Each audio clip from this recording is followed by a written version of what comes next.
RJ Barrett is going off in FIBA basketball playing for Team Canada.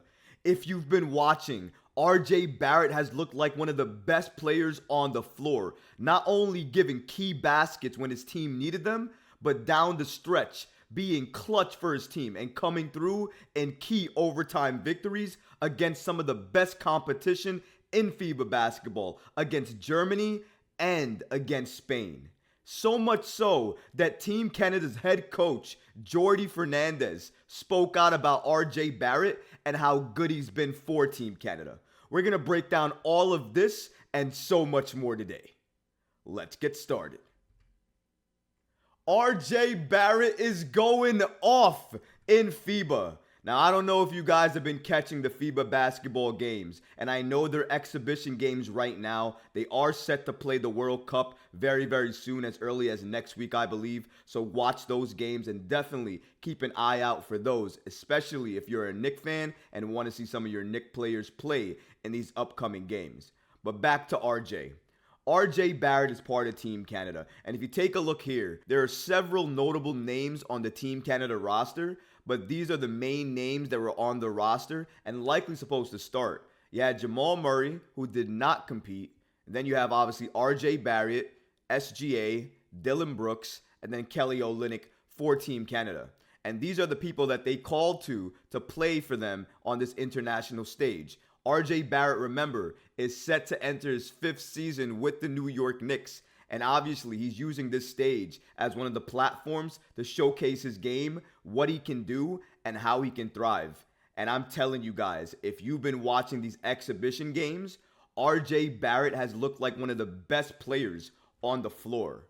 According to Sports Illustrated, in another overtime triumph, this one coming against the defending World Cup champions in Spain, Barrett hit 3 shots in the extra period en route to an 18-point performance and an 85-80 advantage over Spain. One of those tallies was a thunderous dunk that more or less sealed the deal, as he not only secured a momentum-racking victory, but also Team Canada's Men's Player of the Week honor. That's saying something, given who he's sharing the court with on Team Canada. RJ Barrett is taking this international stage and FIBA basketball seriously.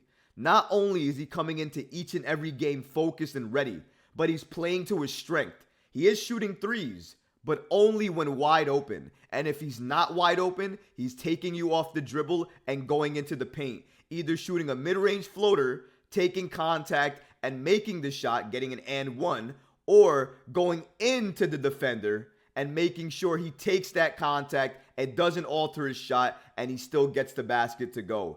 These are things that we wanted to see from RJ Barrett that we really didn't see last year. And the main reason why, folks, is he's playing the 2. He's not playing the 3. As we just said, Jamal Murray is not playing right now. So because of that, RJ Barrett and SGA is your backcourt. And right now, RJ Barrett looks like the best player in that backcourt with SGA. SGA, some people would love to have SGA on the New York Knicks today. They would trade probably almost anything to get SGA.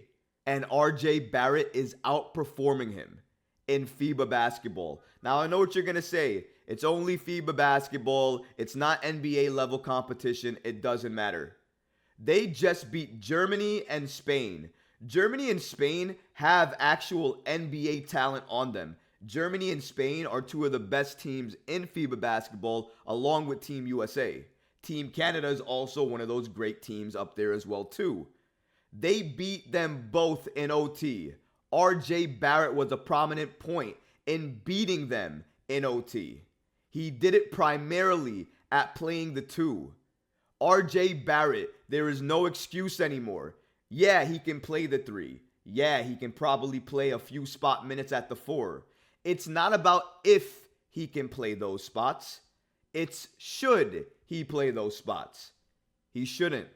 Folks, he is killing and doing the best type of work we've seen him do with FIBA Team Canada playing the 2. If you're Tom Thibodeau and you're watching this, You remember what he did in the playoffs with Jalen Brunson, basically playing a two-man game with him, running as well as backing up Brunson every single time he was on the court. When Brunson ran, RJ was probably right behind him. Or at least when he was behind him, he would run to the top of the key or into the baseline to drive.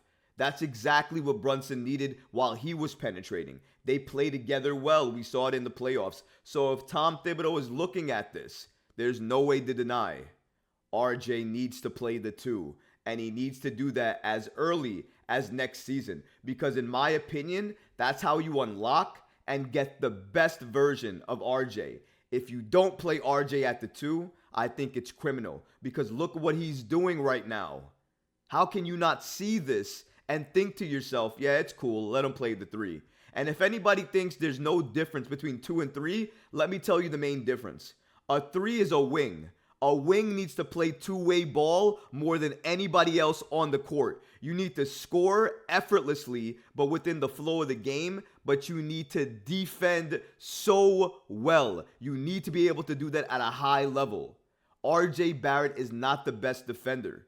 And also at the 3, you need to be able to shoot it very well. He's not the greatest three-point shooter either. What can he do very well? Drive. He's also a very good passer, although he doesn't get the chance to showcase that enough. If he moves to the 2, he'll be able to pass more because the ball will be in his hands more. He'll be able to drive more because the ball is in his hands more. And driving to the rim is what works for Barrett. This is exactly why it's working for Team Canada. He's not shooting 10 threes with Team Canada. He's shooting 3 or 4 threes when he's open. Other than that, he's driving. Give him the ball and watch him work.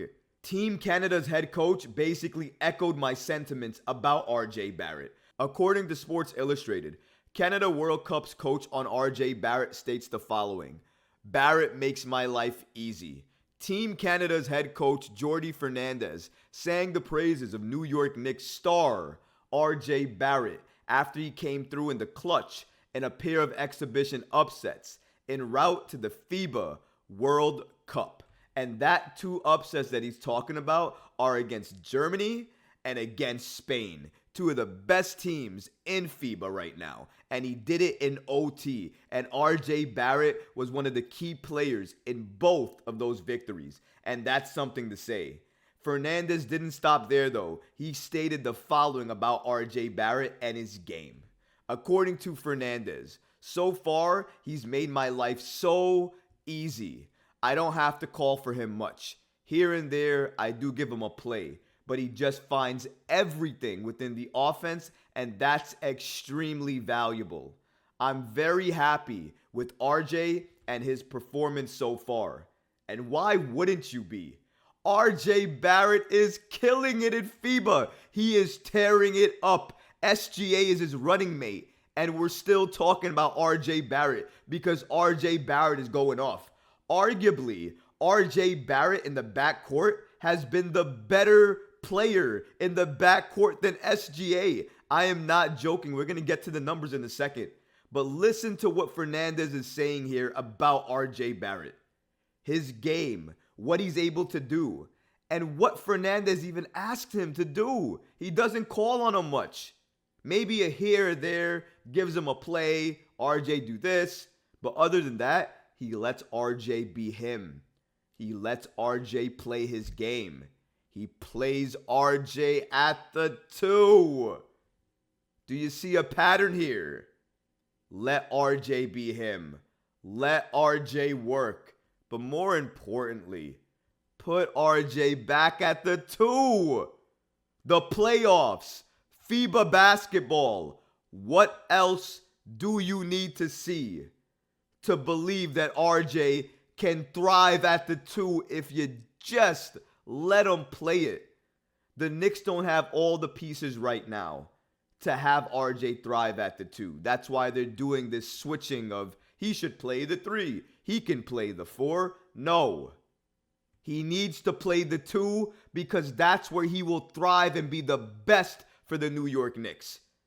Makeshift another 3 from the roster that you already have. If you're curious on who I would start, check the link in the description as I'm tagging one of my other videos that I created about the starting five that I would throw out there. If you're curious about that, check that video out. But let's go back to that SGA RJ Barrett backcourt. Now, again, I did say before that RJ Barrett did look like the best player on that court for the last few games in these exhibition games. But not only that, in the backcourt with SGA, I also said, and this is the eye test, he looks better than SGA a lot of the time in that backcourt. I'm not sure what's going on with SGA right now. And the numbers actually back that up. So if you take a look at the numbers here, this was Team Canada's backcourt the last 3 exhibition games. SGA, 17.7 points on 17 of 45 shooting. That's 37%, folks. 3 of 11 from 3. That's 27.3, folks. Conversely, RJ Barrett, 19.7 points per game. 22 of 30.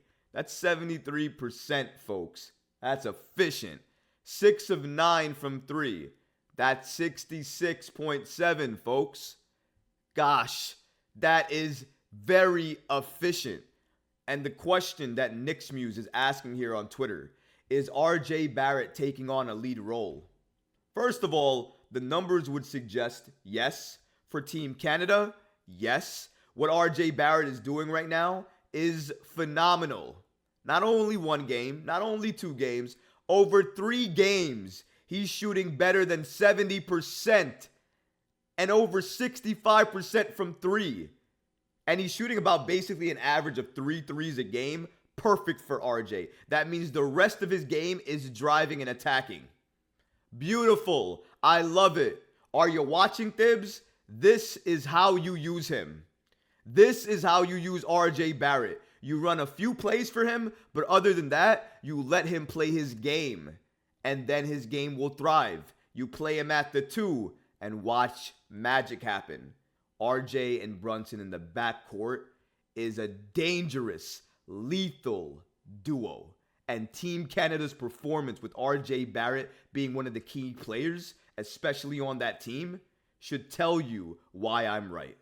If you like this video, go ahead and leave a comment below, smash that like button, and don't forget to subscribe to the channel. Until next time, Knicks fans.